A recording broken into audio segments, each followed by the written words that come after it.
Hasta ahora hemos estudiado el derecho objetivo, el derecho positivo,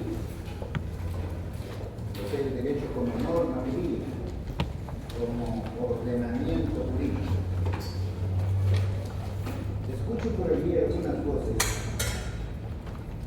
que dicen que ya el derecho ya no es el derecho positivo. Entonces, ¿qué cosa es? ¿Qué cosa es entonces?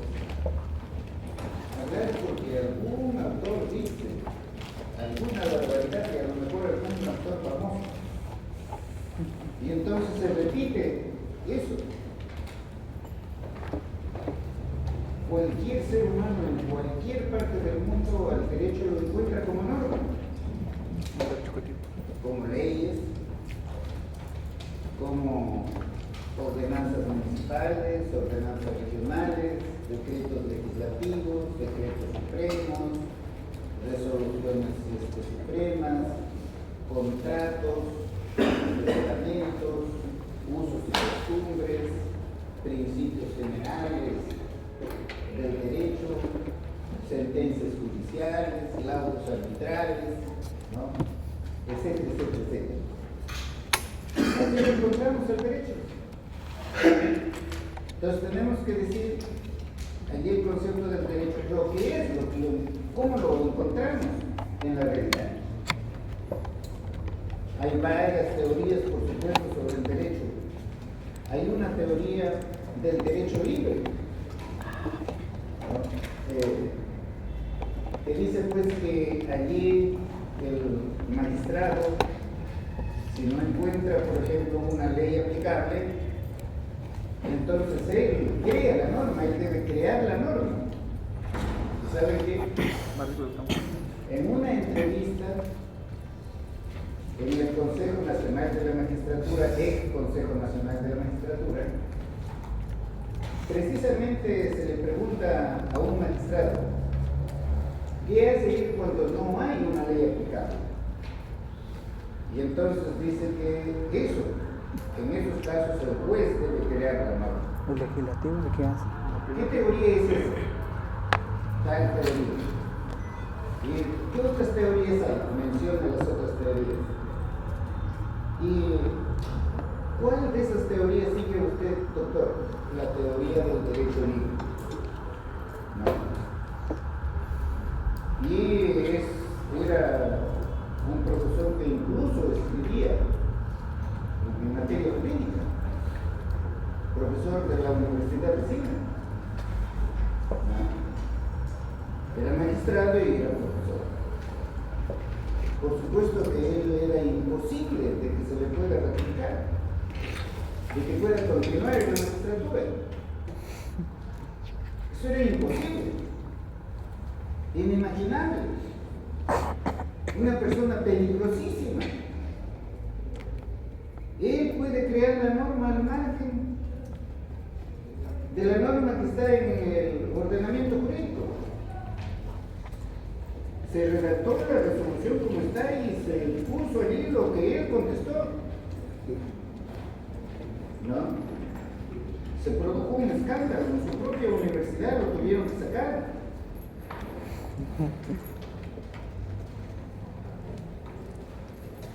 Esto no es cualquier cosa. El derecho no es que no se me ocurre, ¿no? Me imagino. Es mi idea. Todos tenemos derecho a pensar lo que queramos. Pero si vamos a ser profesionales del derecho, no nos podemos comportar al margen del ordenamiento jurídico, ni gobernantes ni gobernados.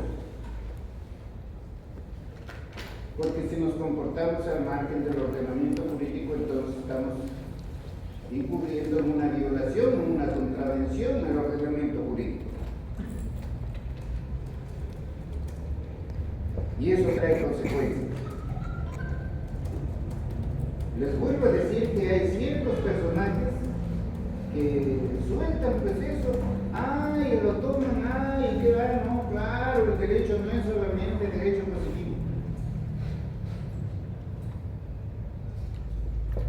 Bueno, que se diga qué cosa es. Claro que el derecho no es solamente norma, es también interpretación de la norma. Como hemos visto, la norma se tiene que interpretar ¿para qué? Para aplicarla. ¿Para qué? Para aplicarla. Para adecuarla a la realidad social, para aplicarla al hecho concreto de la realidad. Y ahí entra el valor. La valoración es sustancial, ¿por qué? Porque nosotros, como seres humanos, somos eminentemente valorativos. ¿Hay aquí algún ser humano que no es valorativo? ¿Hay aquí una vaca? ¿Una yegua? ¿Un león? ¿Un búfalo? Esos animales, esos no valoran. Pero nosotros todo lo hacemos valorando la realidad social. Están sentados allí porque han valorado ustedes, ¿no? Y escogido entre otras profesiones, esta es la profesión de derecho. El ser humano es sustancialmente valorativo. El derecho regula conducta humana social. En la esencia del derecho está el valor. No hay derecho sin valor. No lo hay. Y el derecho tiene que ver con el sentido común. No es un conocimiento exclusivo de nosotros. El derecho tiene que ver con todos los seres humanos. ¿Ustedes creen que los puneños al venir a Lima han venido aquí como una rea de yeguas? ¿De caballos?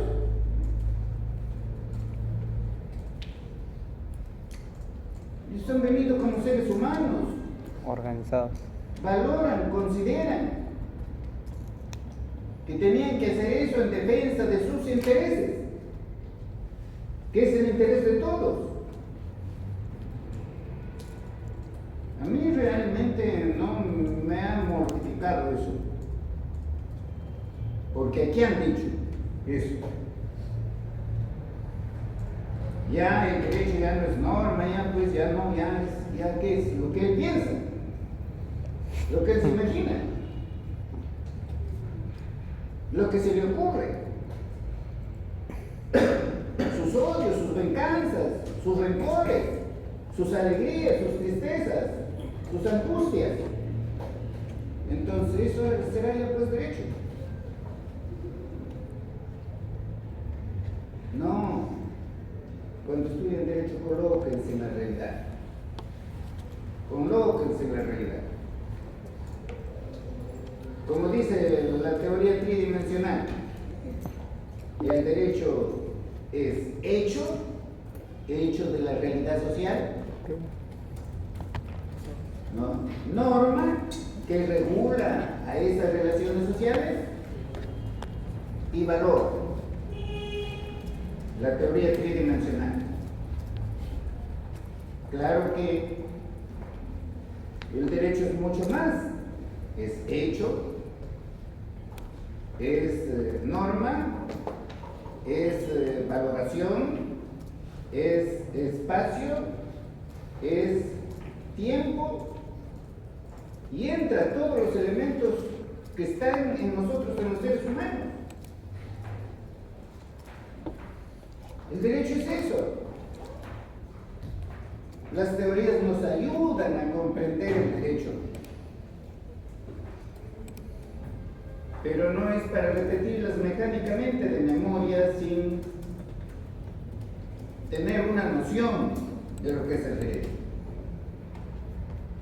El derecho positivo es el derecho positivo, es la norma jurídica, es el ordenamiento jurídico el que nos confiere poderes,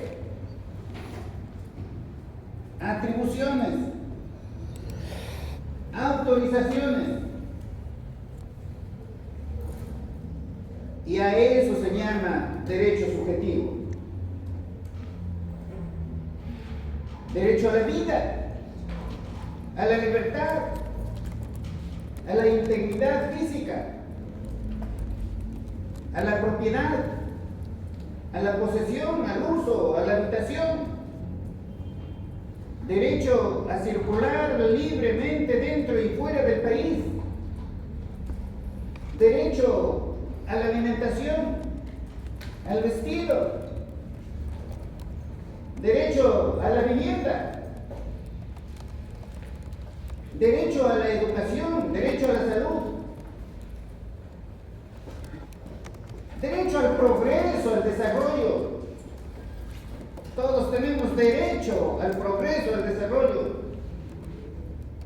Derecho a elegir y a ser elegido. Derecho a participar en la toma de decisiones políticas en un Estado. Derecho a la autodeterminación.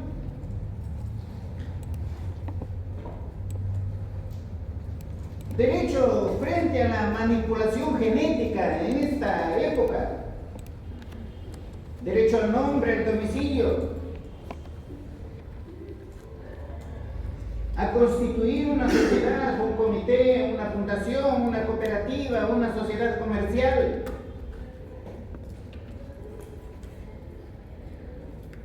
Todos esos derechos, ¿quién nos reconoce? ¿Quién nos confiere? La ley. ¿Quién?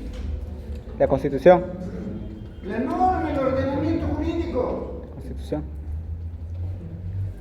Si esos derechos, no, esas atribuciones, esos poderes, esas autorizaciones, esas potestades, esas facultades, no estuvieran reconocidas por el ordenamiento jurídico, el ordenamiento jurídico no nos confiriera una acción para poder defenderla frente a la transgresión de esos derechos. No serían derechos, serían simplemente deberes morales, éticos, deberes de trato social, pero no derechos.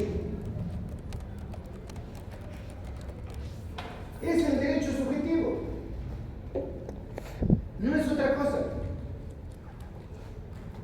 Claro que existe el debate allí, ¿cuál es primero, el derecho subjetivo o el derecho positivo? Para eso hay que entender, nosotros vivimos en tiempos pasados bajo lo que se llama la ley de la selva, donde no había todavía un ordenamiento jurídico. Apenas había atisbos de la norma jurídica. Pero el derecho subjetivo sí, ya nacía. Como el derecho a la vida, por ejemplo. Como el derecho a la integridad física. Ya también allí, en la tribu, se protegía el derecho a la vida de los miembros de la tribu. O sea, así surgió el derecho subjetivo. Se podría decir allí sin norma. Pero conforme íbamos avanzando, ya comenzamos a hablar, ya a tener un lenguaje, a comunicarnos con los demás, a establecernos en un lugar determinado. Y entonces ya surgió los usos, esas prácticas sociales aisladas allí, que después se fueron convirtiendo en costumbre porque a toda la tribu lo acataba, y entonces aparece el derecho positivo. En aquella época remotísima. Pero desde que entramos a la sociedad civil,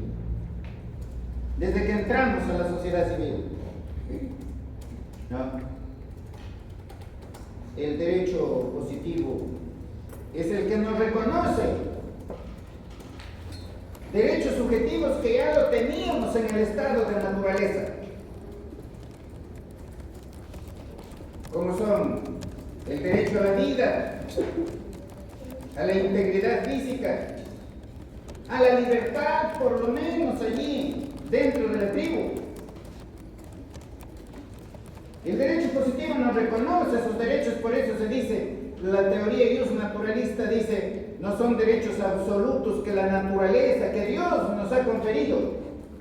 Bueno, allá hay la teoría jus naturalista no cristiana y de las otras religiones, la teoría jus naturalista racionalista, que dice que el ser humano, por el solo hecho de tener uso de razón, va descubriendo esos derechos. Pero desde que entramos a la sociedad civil, el derecho positivo es el que nos reconoce, en unos casos, esos derechos, porque ya los teníamos.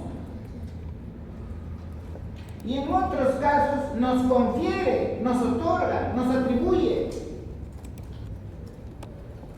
Porque son derechos que no los teníamos. Allí en el estado de naturaleza.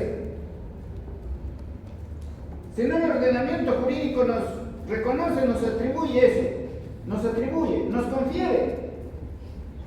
Como el derecho a constituir una sociedad, un comité, una fundación, una sociedad comercial, una nación,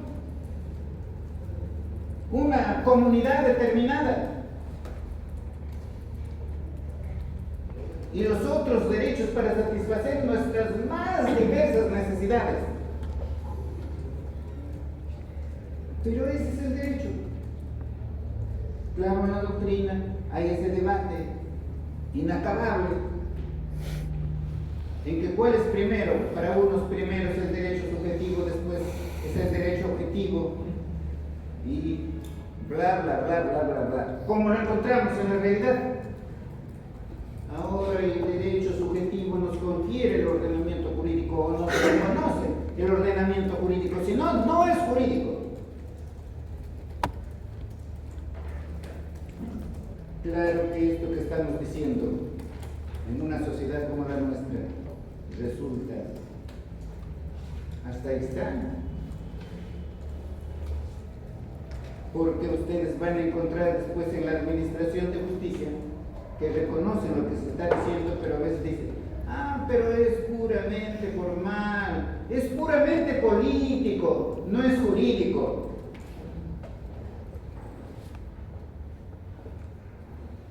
Miren ustedes la precariedad de la universidad en el Perú.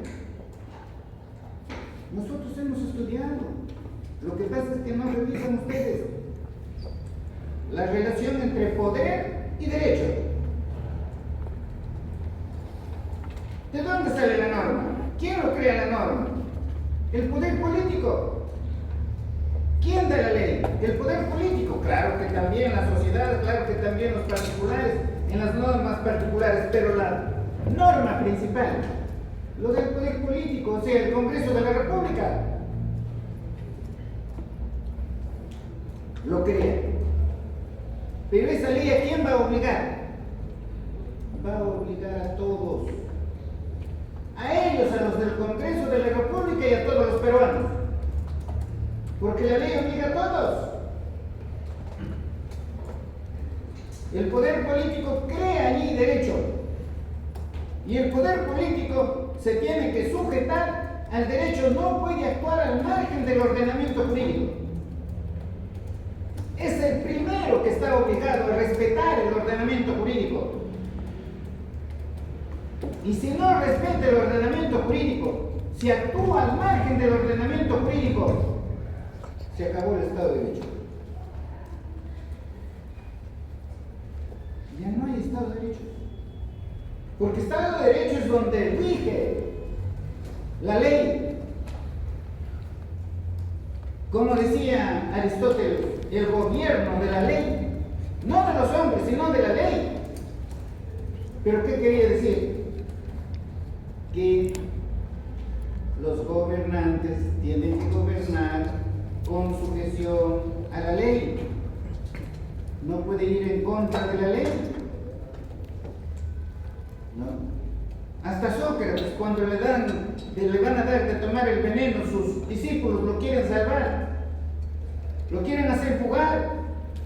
Y él dice, no, porque si yo lo hago, entonces los otros también van a querer hacer lo mismo, y eso es no violentar la ley, violar la ley. Y todos debemos cumplir la ley. Claro que un hombre extraordinario, ¿no?, que hasta da su vida por defender allí la ley, por defender la verdad. Porque el ser humano no puede vivir sin ley. No puede. El poder político crea la ley. Y el poder político tiene que ejercerse dentro del marco de la ley, dentro del marco del ordenamiento jurídico, no al margen. El que lo hace al margen es un delincuente. Y el magistrado que permite eso, porque esa es su función, la función es del magistrado, hacer que se cumpla la ley, que los ciudadanos cumplan la ley, sea quien sea. Y dice, no, eso es puramente político. Ese magistrado no conoce derecho. Porque al decir que es puramente político, ¿qué está diciendo? Está diciendo que la política se puede ejercer al margen del ordenamiento jurídico. ¿Se puede eso? No. ¿Se puede eso? No. Claro que no, pues. Claro que no, pues. Pero el magistrado que dice eso está al margen de la ley, está prevaricando. Y eso no es extraño en nuestra sociedad. No es extraño en nuestra sociedad. Por eso somos el país que somos. Por eso es que tenemos que esforzarnos por formarnos mejor, no aprendiendo lo que dice algún autor extraordinario, aun cuando eso no sea cierto, porque no hay ser humano que sea perfecto en el mundo. Aquí todos somos imperfectos. Por eso es que tratamos no de perfeccionarnos todos los días. Somos tarea por hacer. Lo que decía Ortega y Gasset. No somos una tarea acabada. Jamás lo seremos. Jamás. Nunca llegaremos a ser seres humanos perfectos. Nunca. Porque ya una vez que creemos la perfección, desaparecemos pues como seres humanos. Nos convertimos ya en dioses. O nos convertimos en idiotas, pues. No es una palabra mía. Allí están los filósofos. ¿Ya? Una de dos. Más antiguos. Más antiguos. ¿No? Incluso hemos visto allí que ya Platón decía que somos imperfectos y que por eso necesitamos que se regule nuestra conducta. Claro, pues por eso, miren ustedes la genialidad de este hombre. ¿Quién lo ha advertido en nuestro medio? Nadie. Más de 2500 años. ¿Y quién diablos lo ha advertido? Eso es porque leemos, aprendemos de memoria, lo repetimos y luego optamos el grado de maestro, el grado de doctor y ya genial, ya estamos por encima de los demás. Ya nosotros somos más que los demás. No se dan cuenta ustedes, son ridículos. Miren la precariedad del conocimiento. Si hace más de 2500 años dijeron que el ser humano es imperfecto y que por esa razón se necesita regular la actividad del ser humano mediante el derecho. Miren, más de 2500 años.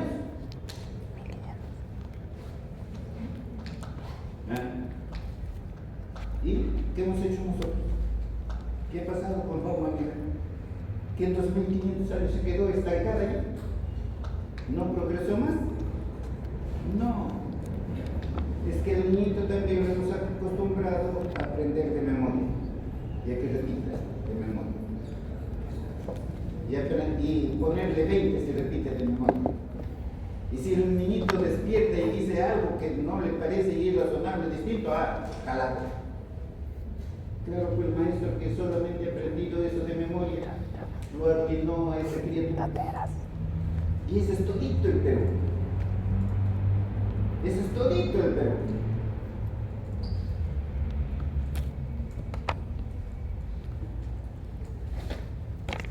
Si habla de derechos de la primera generación,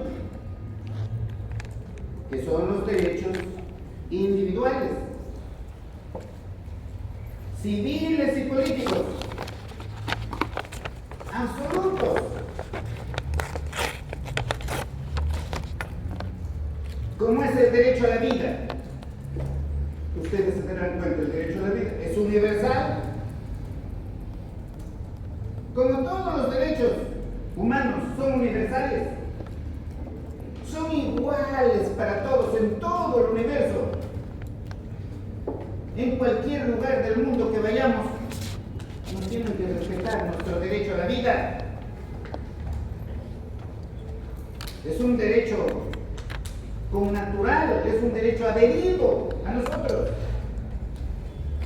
No podemos ser fuera de ese derecho. El derecho a la integridad física, derecho universal, reconocido allí en los tratados internacionales, en las costumbres internacionales, en las constituciones de los distintos países. ¿En nosotros? No, en nuestra constitución. En nuestra constitución. ¿No? Hay que defender la vida, la dignidad del ser humano. Porque todos somos personas racionales. Y por eso somos libres.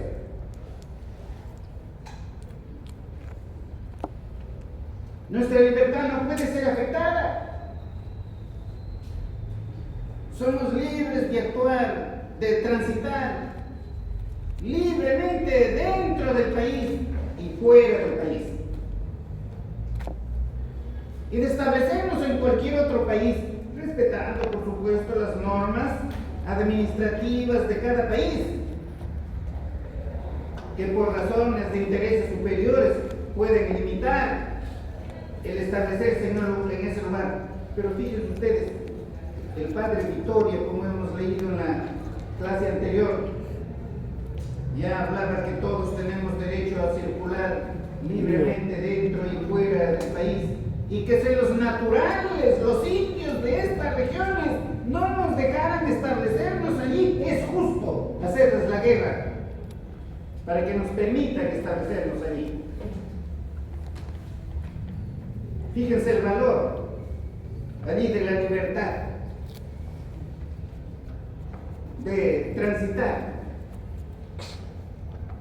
dentro del territorio del país o fuera de él. Derechos de la primera generación. El derecho a elegir y a ser elegido. Derecho político. Ya eso, ya desde Pericles, fíjense ustedes allí. El que cumplía 20 años y tenía capacidad, hasta tenía la obligación de colaborar con el gobierno allí. Porque la democracia era la democracia de los más y no de unos cuantos. Miren ustedes qué hubiese dicho Pericles si su asamblea ahí corta el derecho de los ciudadanos para participar en el gobierno mediante el referéndum. ¿Qué hubiese dicho Pericles? Claro que no los habría tolerado. No lo sabría. Porque miren ustedes el grado de cultura de Grecia en aquellas épocas. ¿Y aquí? ¿Y cuál es nuestro grado de cultura? Prácticamente no se limitaron. El derecho al referéndum, o sea, el derecho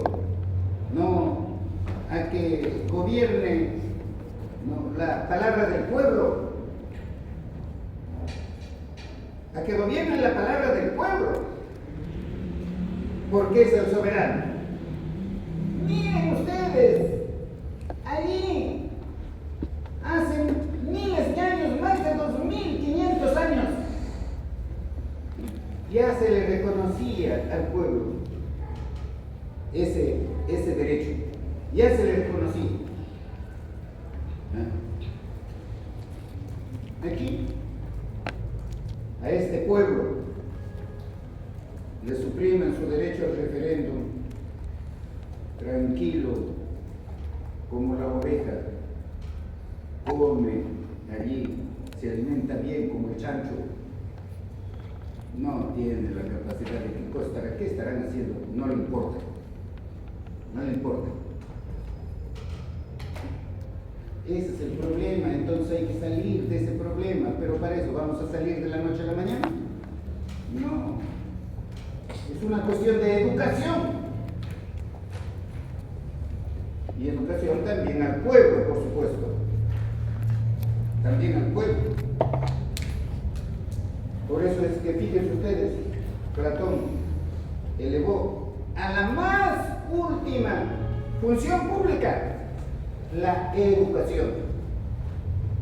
Cuando uno habla aquí que el pueblo tiene que ser educado, tiene que tener una educación de calidad, ¿lo quieren colgar? ¿Quién no está inventando nada? Ese derecho viene desde allá y además está reconocido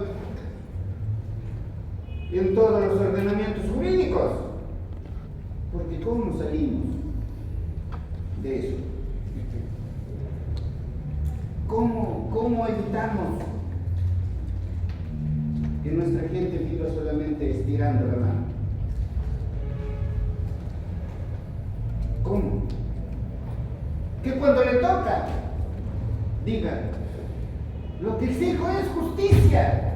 Sabe que no hay justicia, ¿no? Pero Dios hará justicia. Dios hará justicia pues allá, en la otra vida, si es que existe. Pero es necesario que aquí se haga la justicia. Es necesario.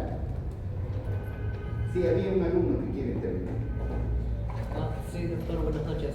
Con respecto a lo que usted está mencionando de los derechos universales, que sería toda persona tiene el derecho al libre tránsito, y lo que menciona con respecto al Papa, sobre una tribu que no puede entrar por distintas costumbres, porque está cerrada, está aislada de la sociedad y quiere declarar la guerra, creo que no se le podría comparar a ello con respecto, en todo caso, a Corea del Norte, que si bien es cierta la Declaración Universal está así para todos de manera universal, ahí no se establece porque ahí hay territorio, no sé, pero la pregunta es, ¿tiene que ver algo el derecho consuetudinario? Bueno, ya hemos dicho una y otra vez, ¿cómo surge el derecho? Cuando no hablábamos como estamos hablando ahora. Costumbres. Cuando no existía la escritura. Uso de costumbres. ¿Cómo surge el derecho? Y eso es elementalísimo. El derecho surge mediante los usos. Los usos son prácticas sociales, un poco aisladas. Esas prácticas sociales se van extendiendo en una comunidad. Sobre costumbres. Toda la comunidad lo acata a esas prácticas sociales y lo acatan, como se dice, con la opinio iuris, o sea, con la convicción de que esas normas son obligatorias, y surge el derecho. Así surge el derecho. ¿Quién es allí el que cree el derecho? Es la comunidad, no es el Estado, no es el órgano competente del Estado, no es el derecho no es así. El derecho no es así. te acabo de mencionar, si tú hubieses estudiado la clase anterior, serías un alumno excelente y no me harías la pregunta. Porque cuando acabo de hablar del padre Vittorio, de ese profesor de Salamanca,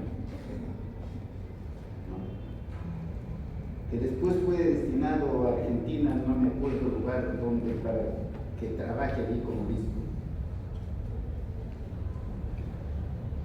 Él no se refiere a cualquier persona, él se refiere a los indios. ¿Quiénes son los indios para Vittorio? Las tribus o... Somos los naturales, los que nos descubrió Colón. Colón creyó que había llegado a las Indias.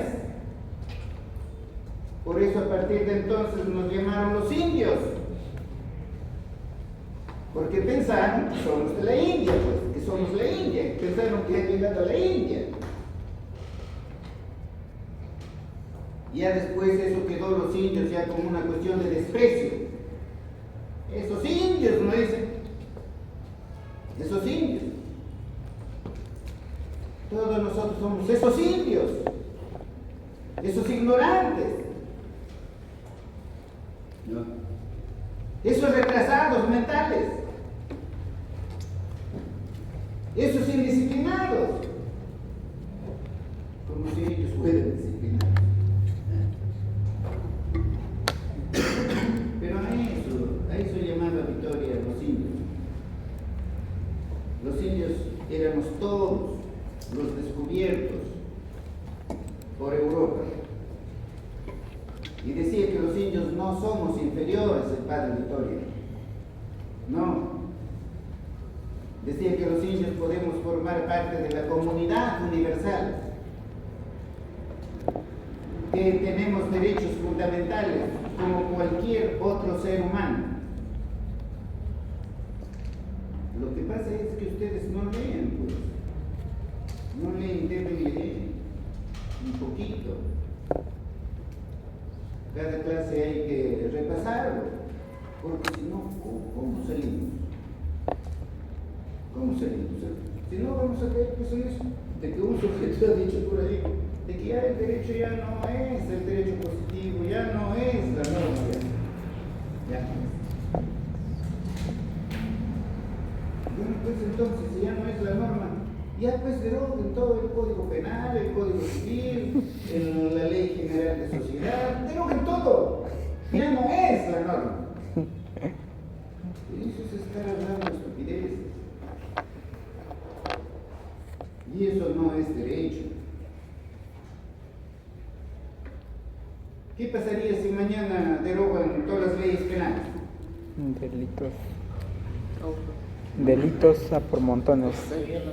Se acabó la civilización.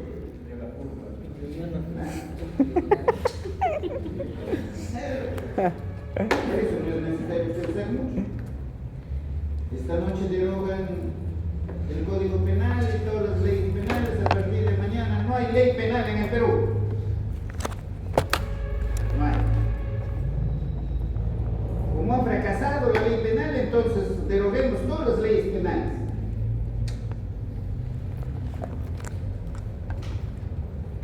Lees la noticia, a partir de mañana ya no hay leyes penales. No vas a dar un paso fuera de tu casa, sino más él mismo te viola. Si no te han violado ya antes. Piensa. Mira la realidad. Ahí mismo te matan. Ahí mismo te cortan. Ahí mismo te quitan tu patrimonio. Para que no suceda todo eso, hay lo que Platón decía, la necesidad de regular las relaciones sociales. Allí, mediante el Código Penal, para Delitos. evitar esos desmanes, porque la humanidad sin ley se convierte en el ser más salvaje. Después de todo, cuando nosotros vivíamos en estado de naturaleza, éramos los más salvajes de todos. no porque tengamos más fuerza, sino porque teníamos esto, lo aprovechábamos, no para matar al adversario. En cuanto veíamos una tribu más allá, alguien pasar, no, había que perseguir hasta matarlo, hasta matarlo, ¿no? O hasta esclavizarlo, según lo que decidan esa tribu. Así fuimos, ¿no? Entonces, sí. Sí, cuando estaba comentando respecto de esta escena histórica tan memorable, en la cual Sócrates trata con sus discípulos, ¿no? Los discípulos tratan de convencer a Sócrates de escapar y todo eso. Entendemos que en ese plano, todos ellos, los personajes, los elementos, caben dentro de un mismo, digamos, contrato social, ¿no? Saben ellos que existen reglas, principios, saben que existe un sistema democrático, ¿verdad? Pero me gustaría poner un ejemplo en el cual los personajes, digamos, no saben genuinamente, no saben respecto de esto. Los pueblos no contactados en armonía. En este caso, ¿no? Nunca, ni siquiera tienen la noción de Estado de Derecho, ni siquiera podríamos intentar, ni siquiera no tenemos capacidad de entendimiento mutuo, entonces no cabría realmente poder esperar de ellos una actitud de cumplir las leyes, ¿no? De cumplir el orden, entonces, frente a este problema,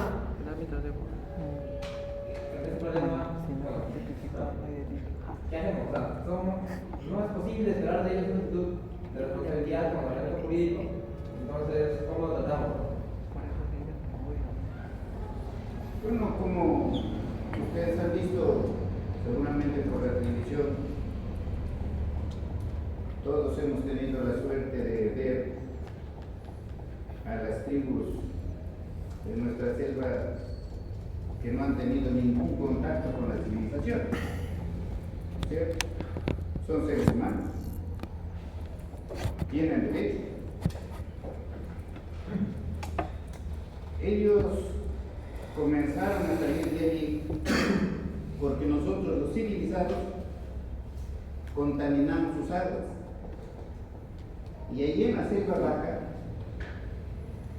no se produce otra cosa que plátanos, yuca, y en cuanto a carne, el pescado y lo que caza.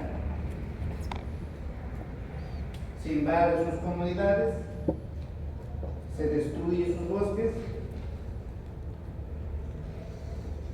y destruyen un medio de alimentación de ellos, la caza. Con las minas se contaminan sus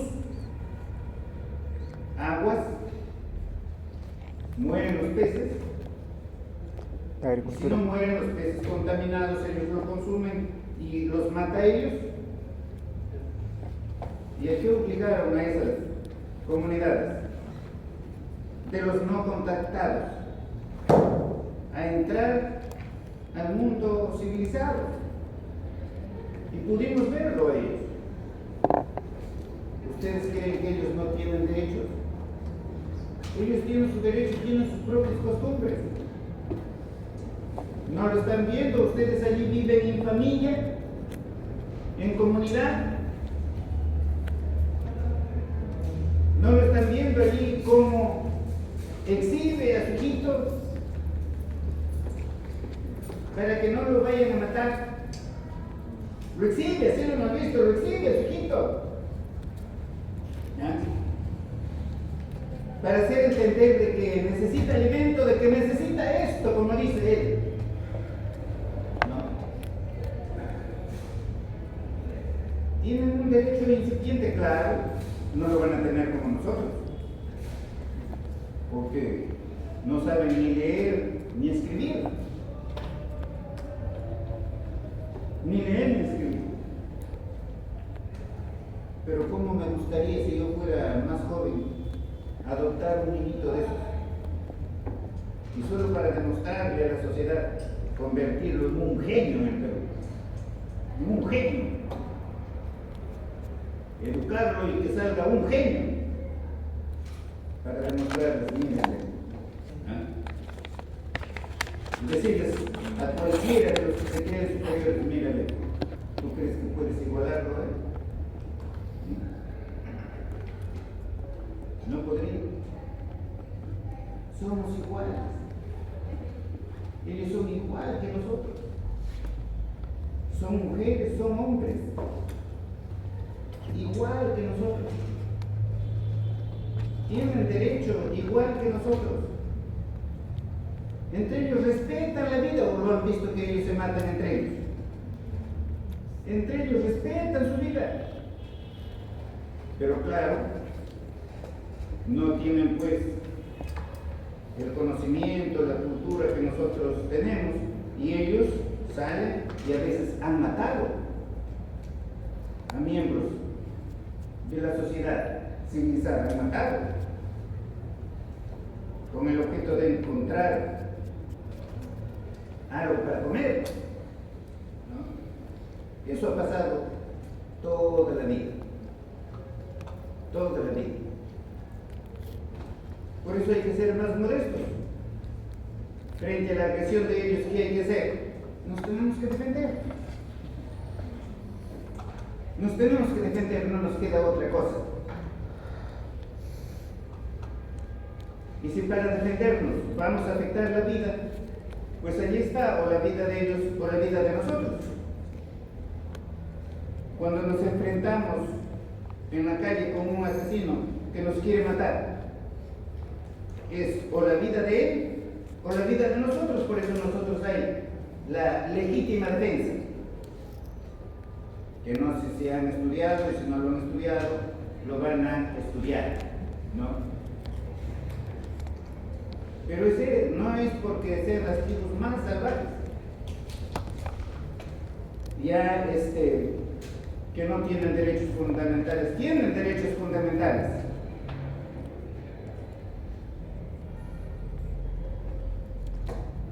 De nosotros falta mucho por conocer. Hay algo aquí que es bastante discutido: la minería.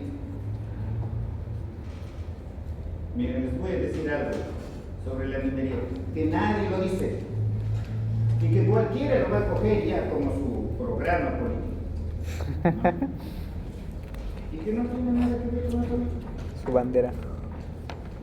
El Perú es un país ancestralmente minero. La minería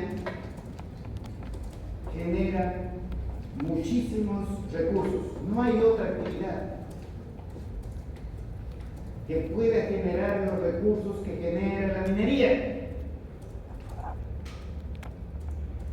Si de mí dependiera, ¿qué haría? Tendría que promover la minería. ¿Pero cómo? Aplicando, Regulando. el derecho. O sea, ejerces la minería sin contaminar. Pagas sus impuestos. Y con esos impuestos se educa, se otorga salud y otros beneficios a la comunidad. Y así la comunidad trabaja en armonía con el que explota los minerales. Y no puede ser exclusiva esa actividad de los particulares, sino que el Estado debe intervenir también en la explotación de esa riqueza, en igualdad de condiciones con los demás, respetando, garantizando los derechos fundamentales de la comunidad, combatiendo, por supuesto, severamente la corrupción.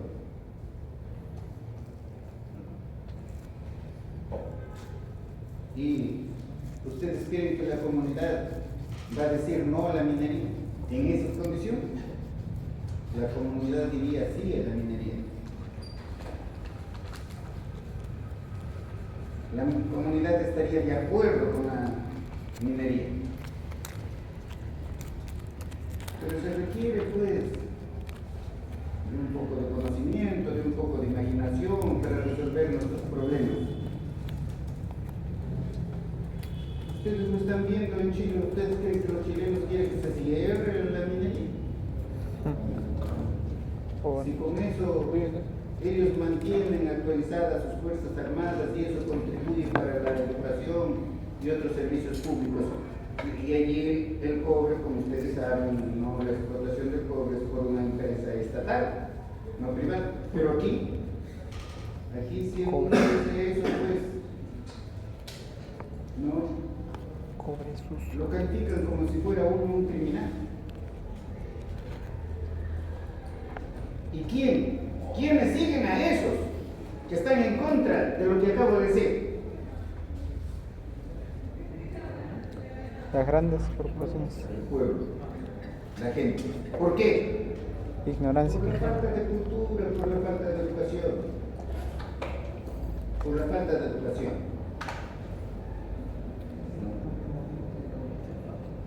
No se dejen engañar ustedes. La política se tiene que ejercer dentro del ordenamiento jurídico, no al margen del ordenamiento jurídico. Imposible sería salir de la sociedad civil para retornar A un estado la salvaje. sociedad salvaje. Eso es lo que estaríamos haciendo. No, toda actividad se tiene que ejercer dentro del ordenamiento jurídico. Y el magistrado que diga, no, eso es puramente político, ahí no me meto, eso ya no. Eso está sometido. Ya saben ustedes a qué. Ya no es un ser humano normal. Y para eso encuentra todos los argumentos que favorezcan su posición. No vamos a salir de esto de la noche a la mañana, no. Hay que trabajar. Hay que trabajar. Y hay que trabajar con ustedes.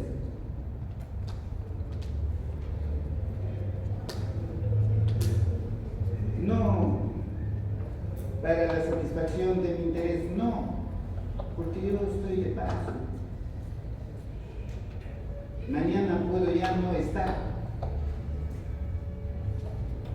pero todo ser humano tiene que trabajar para mejorar la comunidad, para mejorar, no a los que vienen, a los que nos siguen.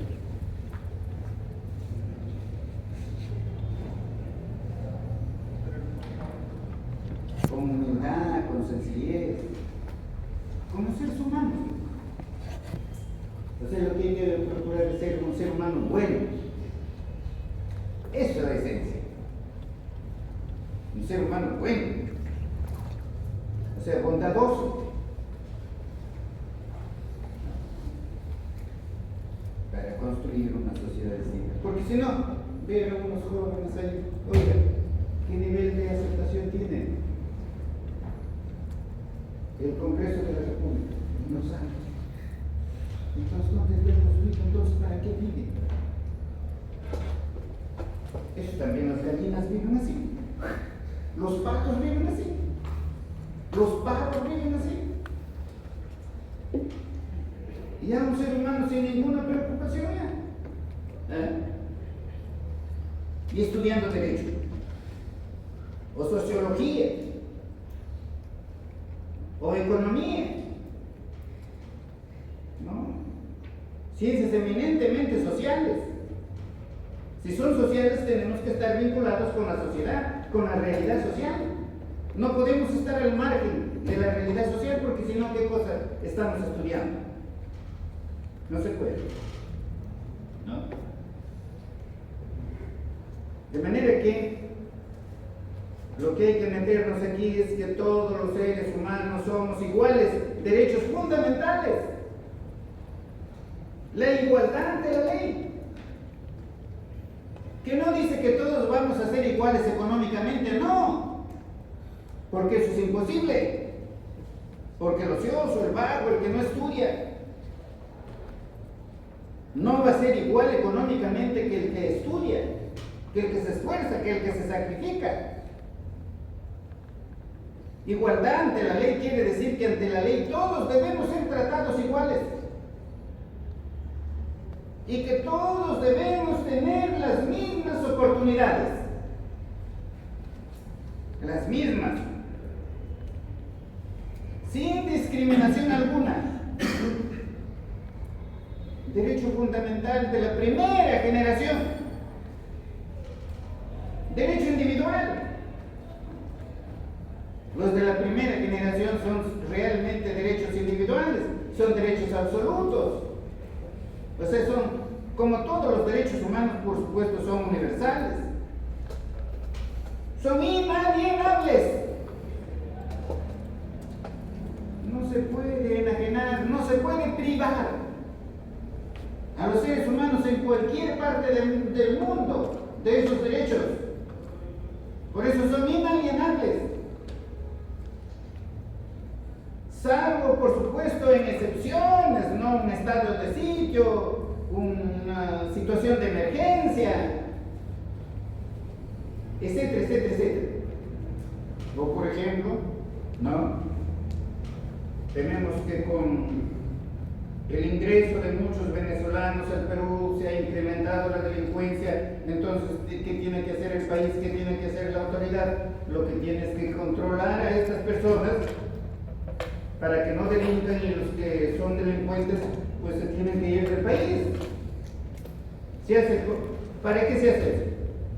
Para proteger el interés de todos, el interés general, la vida, la integridad física, el patrimonio de las personas. Pero no por eso podemos decir que todas las venezolanas o todos los venezolanos son malos. No puede. Si ustedes vieran las venezolanas que hay. Qué god. Entonces no podemos decir que todos son malos. Entonces, nosotros también los peruanos, y ahora en este momento, hay peruanos que se están yendo del país. Se están yendo del país. Porque la situación es muy, muy grave, apenas se puede ganar para poder vivir el día. No sé si les encuentro rapidísimamente aquí. Para ir a la realidad social, porque el derecho es realidad social, no es otra cosa.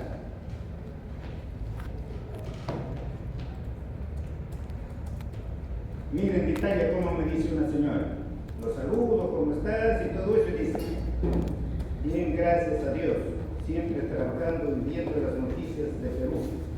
Y bueno, dice otras cosas graves. Y bueno, dice: mi hija viajará en enero a Roma, porque la situación está difícil. En Perú, lo que trabaja no le alcanza. Tiene 2 hijos, mis nietos estudian en colegios, dice, de pagamento, o sea, en colegio particular. A veces no habla bien el castellano.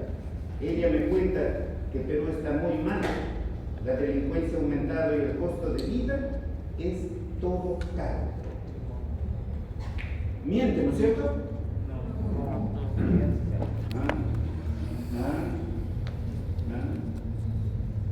El costo de vida es sumamente caro. Y lo que es más, los puestos de trabajo cada día desaparecen. Entonces la gente, miren, hay cientos de miles de niños que están con desnutrición. Ahora, ¿por qué no divulga eso la prensa? Nos quedamos callados frente a eso. Todo el daño que se hace a sus derechos fundamentales de esta persona. Dina TV. Bueno, derechos de primera generación, derechos de segunda generación, los derechos económicos, los derechos sociales, los derechos culturales, todos aquellos derechos para satisfacer las necesidades del ser humano. a la educación, a la salud, a la alimentación, al vestido, a la habitación, a la cultura en general. Y además hay los derechos de la tercera generación. La paz. Los derechos de la tercera generación, que son derechos de cooperación entre los grupos humanos, entre las distintas sociedades, entre los distintos países. El derecho al progreso. Ahora ha surgido ese derecho al progreso.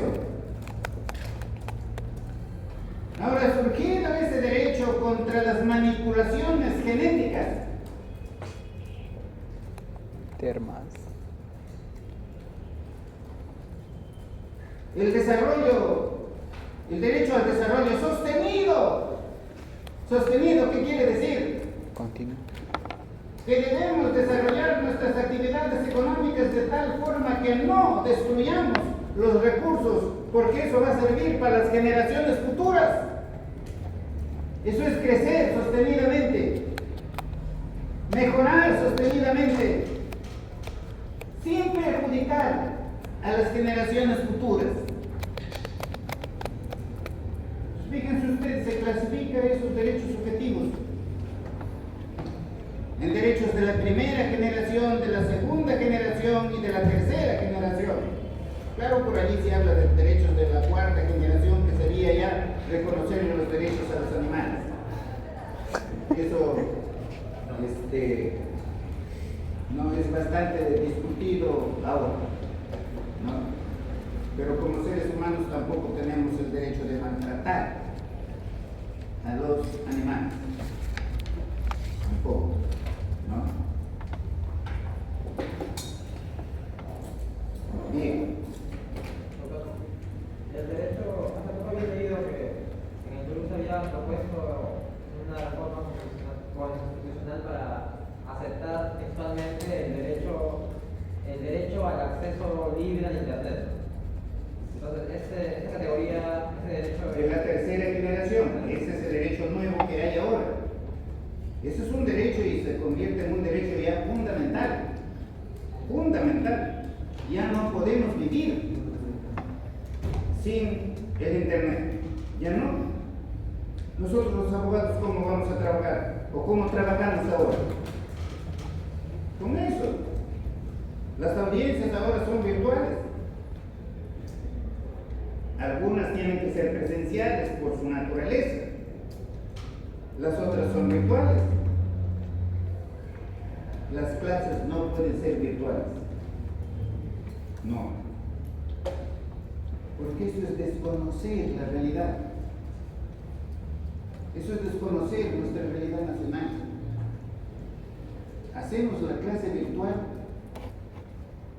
y el alumno se presenta y luego está conversando con su hijita, con su compañera, con su mamá, con lo que sea.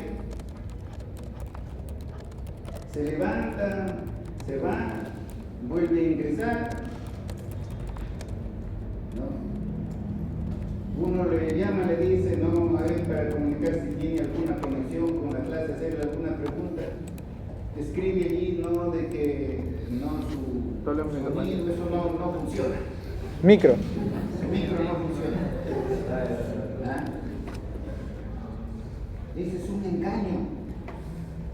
Ese es un engaño, eso es una estafa. Pero una estafa que ¿quién lo promueve? El alumno. El alumno. ¿Por qué? Porque tenemos el alumno de última calidad. Tenemos el alumno que no tiene conciencia de lo que es una clase. No sabe para qué está en la universidad. Cree que la cuestión es marcar la asistencia y después, bueno, que el profesor hable, que diga cualquier cosa. Y al final, que le regalen su cartón. su título de abogado, de abogado. Eso es lo que quiere el alumno. Hemos caído en lo más bajo, en lo más bajo. No hay conciencia de que por qué estamos en la universidad. No hay. Bueno, pero ese es el peor. Es el peor. Yo dispuse, estando ahí en el premierato, que las clases tienen que ser presenciales. En todas las universidades. Muchas cumplieron, San Marcos no cumplieron. ¿Qué iba a decir contra mi universidad? Pues, sancionen. No se podía. Hay que tener la licencia. Se puede hacer muchísimas cosas. Miren ustedes, si estudiamos bien aquí, se puede hacer muchísimas cosas. Y grandes cosas. El Perú, con la COVID-19, el Perú estaba aplastado. No salíamos de la casa. No había actividad comercial, industrial, profesional, se redujo al mínimo. Yo estaba desesperado por eso. Estudié la situación en Francia, en Italia y en Inglaterra. Levantaron allí las restricciones por la COVID, porque llegó un momento en que ya la gente no quería vacunarse porque hay gente que por razones religiosas o qué sé yo, no quería vacunarse. Y en el Perú llegamos a eso, de que había gente que no quiere pues, por nada vacunarse, ya que no se lo puede obligar tampoco, ¿no? Y en un consejo de ministros propuse el levantamiento. ¿Quién supuso? Los profesionales de la salud. Porque a ese consejo se hizo concurrir al Ministerio de Salud, a los médicos de salud, los especialistas y todo eso. De los ministros, uno se opuso, uno. Todos los demás entendieron. ¿Por qué? Porque no expliqué esto, la realidad de que ya en la vacuna ya hemos terminado. La gente no quiere vacunarse.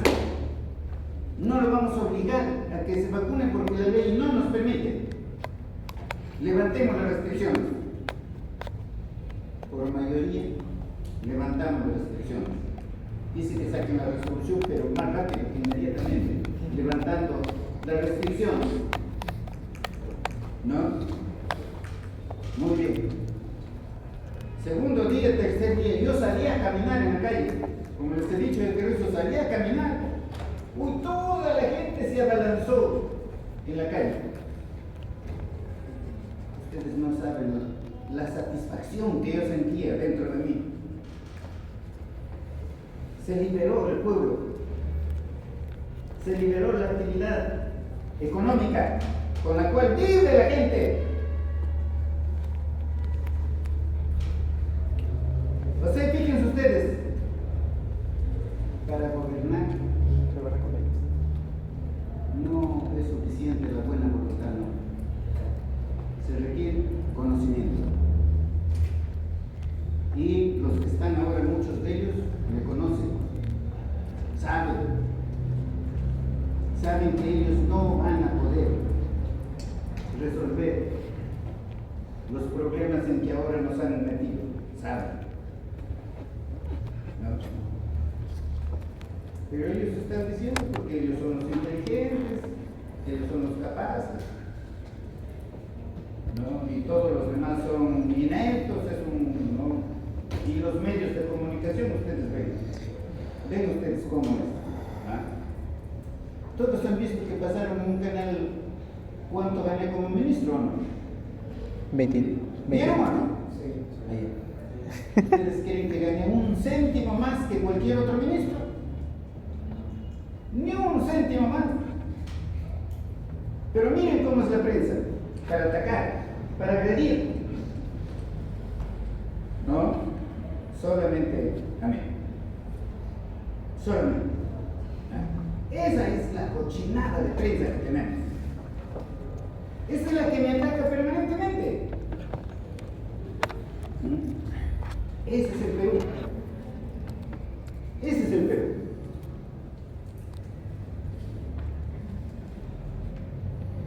No hay información sobre la verdad. ¿Por qué no sacan la verdad de ahora? ¿Por qué?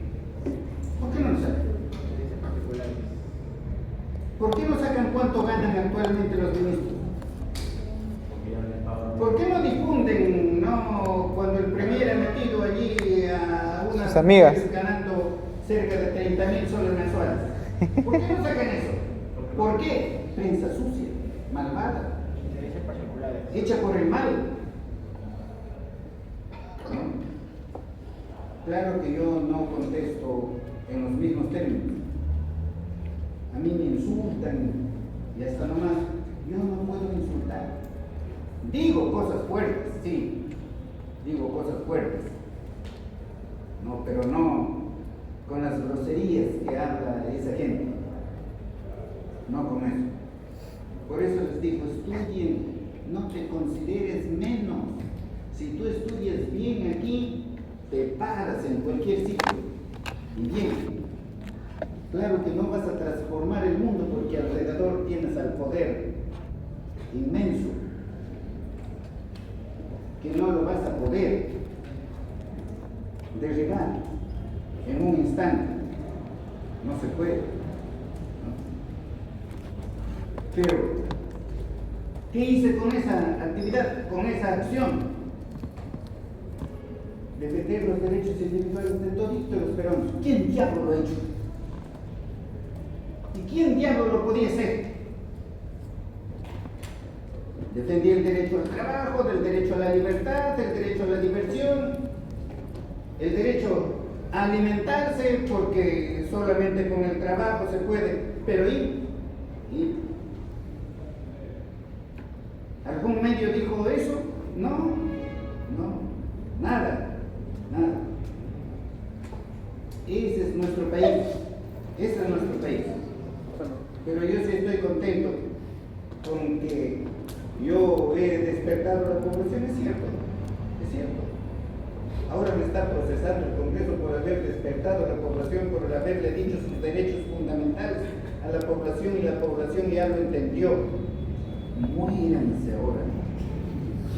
¿Qué ganan inhabilitándome a mí? ¿Qué ganan? Si yo para defender los derechos de todos los peruanos no necesito de un cargo, lo he hecho desde fuera, y desde fuera puedo seguir haciéndolo mientras esté con vida. Lo único que ellos pueden callar es quitándome la vida. No hay otra forma. No hay otra forma.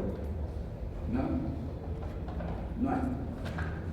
Porque yo no tengo complejos, yo soy un ser humano normal, sencillo, sé dónde me he criado, ¿no? He recorrido por todos los estamentos y para mí nada es extraño.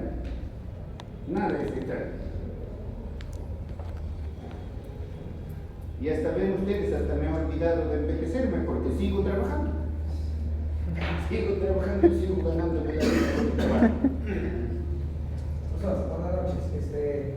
En su libro usted escribe en cuanto a lo que es el derecho subjetivo, donde usted acaba ya de explicarnos, pero hay una parte en su libro usted plantea, entiendo, a menos que me equivoque, una crítica al individualismo de este derecho subjetivo, ¿no?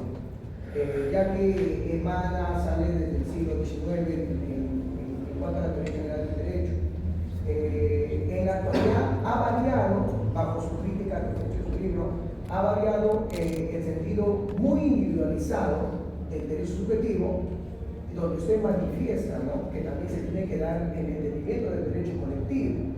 Ha variado en cuanto a lo que es la teoría general del derecho. Mira, yo ya les he dicho al respecto, no he variado nada. Prácticamente lo tengo aquí desde que yo estudié ahí sentado con ustedes. El ser humano estructuralmente es individuo,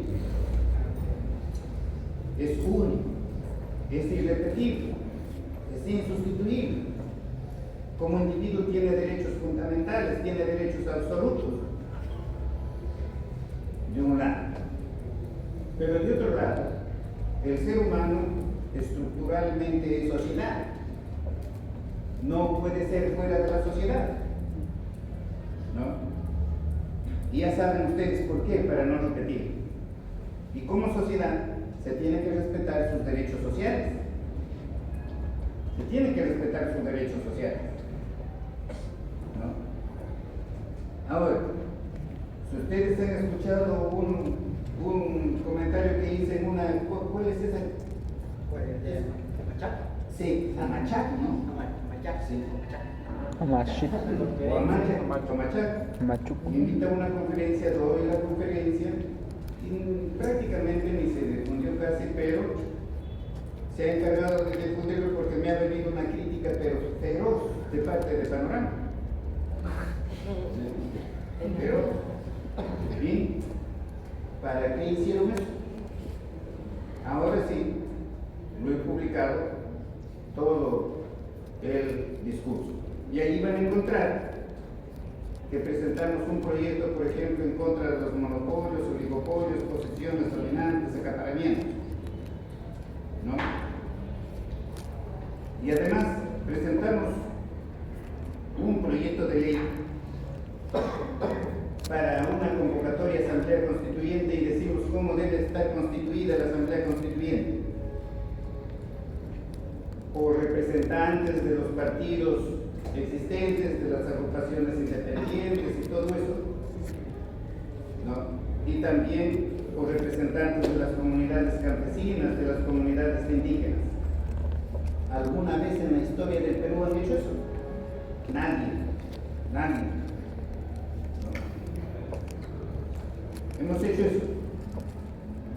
Hemos dicho allí en ese proyecto sobre los monopolios, oligopolios, cuál es la economía, ¿no? Que tiene que regir en el país. Tiene que estar la iniciativa privada, la iniciativa individual, porque sin eso no se genera trabajo, derechos individuales allí. Pero de otro lado tiene que estar la economía social de mercado, derechos sociales allí. O sea, no se puede ir solamente a los derechos individuales, ni solamente a los derechos sociales, derechos individuales, ultraliberalismo, pues, que es lo que rige en nosotros, porque nosotros en la Constitución dice economía social de mercado, pero nunca aplicaron la economía social de mercado, aplicaron un ultraliberalismo, y por eso es que en el Perú dominan los monopolios, ¿no? Y por supuesto allí en ese proyecto pongo una frase al final sobre los medios de comunicación, porque también allí no pueden haber monopolios o concentración de medios de comunicación en una sola persona o en una sola empresa o en un grupo de empresas, ¿no? Claro, todo eso ya les afectó, pues, y entonces comenzaron, ¿no? Y esto es un peligro, y si efectivamente un peligro contra los monopolios, contra los monopolios, porque eso es negativo. Entonces, no puede uno abandonar los derechos individuales, el derecho a la vida, el derecho a la integridad física, el derecho a la libertad, A la intimidad. la libertad de transitar libremente dentro del país y fuera del país, a la libertad de los mares, a la libertad de comercio. ¿No? Todo eso que habla allí Francisco Victoria y que ustedes lo tienen en el texto. Los derechos sociales. No podemos pues eliminar los derechos sociales. El derecho a formar sociedades, empresas privadas o empresas públicas también. El derecho a sindicalizarse. Los trabajadores tienen derecho también a sindicalizarse, pero siempre y cuando sea para la protección de sus derechos, o sea, para conseguir mejores condiciones de trabajo y mejores remuneraciones, pero no utilizar el sindicato para hacer política. Y allí se desvirtúa ya ¿no? O si hace política será pues dentro de la protección de esos derechos sociales. No se puede ir a los extremos, y lo explico en el libro y lo he explicado una y mil veces. El individualismo exagerado, el ultraliberalismo ha sido muy negativo, y menciono incluso las crisis mundiales que ha generado. Y del otro lado el colectivismo al extremo, ¿no? Que fue un enorme fracaso, y que con la caída de la Unión de Repúblicas Socialistas Soviéticas se descubrió todo lo que había sucedido allí. Se había matado la iniciativa privada, y por lo tanto, ¿no? La actividad económica era dirigida desde el Estado. Ya no había iniciativa privada. Generó una pobreza extrema. Mata en la persona su libertad, su iniciativa privada, y no se esforzará por mejorar, por avanzar. No. Porque basta con que tenga para sobrevivir. En esa época, en la Unión de Repúblicas Socialistas Soviéticas, ¿no? El trabajador no se preocupaba por generar más, ¿no? O por trabajar un poquito más, no. Porque como todos trabajaban, todos ganaban iguales, el que trabaja y no trabaja, ¿para qué iba a trabajar más? En fin, sobre eso hay mucho que hablar. Y eso no lo estoy explicando ahora, lo he explicado hace años. Por eso es que algunos comunistas en nuestro medio me han criticado y dicen que soy liberalista. Y si soy liberalista, pero protegiendo pues el aspecto social, el aspecto, no solamente el aspecto individual, sino el aspecto social de la persona, ¿no? Y ayer he visto en un periódico a un economista escribir, y escribe exactamente como les estoy hablando: economía social de mercado. Una economía liberal, pero con una participación enérgica del Estado, para proteger a la sociedad, para proteger a la comunidad. Y dependemos ambos pero eso, ¿de dónde sale? ¿Quién miércoles sabe? ¿Quién sabe? Eso que estamos explicando aquí, eso que estamos diciendo, que el ser humano es estructuralmente individuo, y que como tal lo tenemos que defender sus derechos individuales, y que el Estado es estructuralmente sociedad, y que como tal lo tenemos que defender también sus derechos sociales. Pero si solamente defendemos sus derechos individuales, vamos al ultraliberalismo, pues. Y entonces se generan los monopolios, los oligopolios, que son los que dominan el mercado. Y si vamos al otro extremo, entonces pues se dice allí que van a trabajar hasta llegar al comunismo, en donde se habrá satisfecho todas las necesidades humanas, y ahí ya no será necesario ni el Estado ni el derecho. O sea, el ser humano habría llegado a la perfección. Miren ustedes lo atrasados que están ellos. Miren, ni siquiera le han dado una miradita a Platón, ¿no? Y ellos creen que van a llegar a la... No, se equivocaron. Los extremos no está bien. Por eso Aristóteles dijo: la justicia, ¿qué es la justicia? El justo medio. El justo medio entre el individualismo y el socialismo, y así en todo, en todo. De manera que no están, por eso yo les digo, ¿quién ha expresado lo que estamos hablando aquí? Sobre la base de la estructura del ser humano. Esa estructura del ser humano, esa tiene que ser la base para construir la política, la economía, la sociología y todo. La religión incluso, porque no se puede descuidar a la esencia del ser humano. Si no, díganme ustedes, ¿quién aquí no es individuo y quién aquí no es sociedad? ¿Ah? Todo lo que hemos estudiado aquí sabemos que nosotros varones o mujeres. Somos eso, somos eso.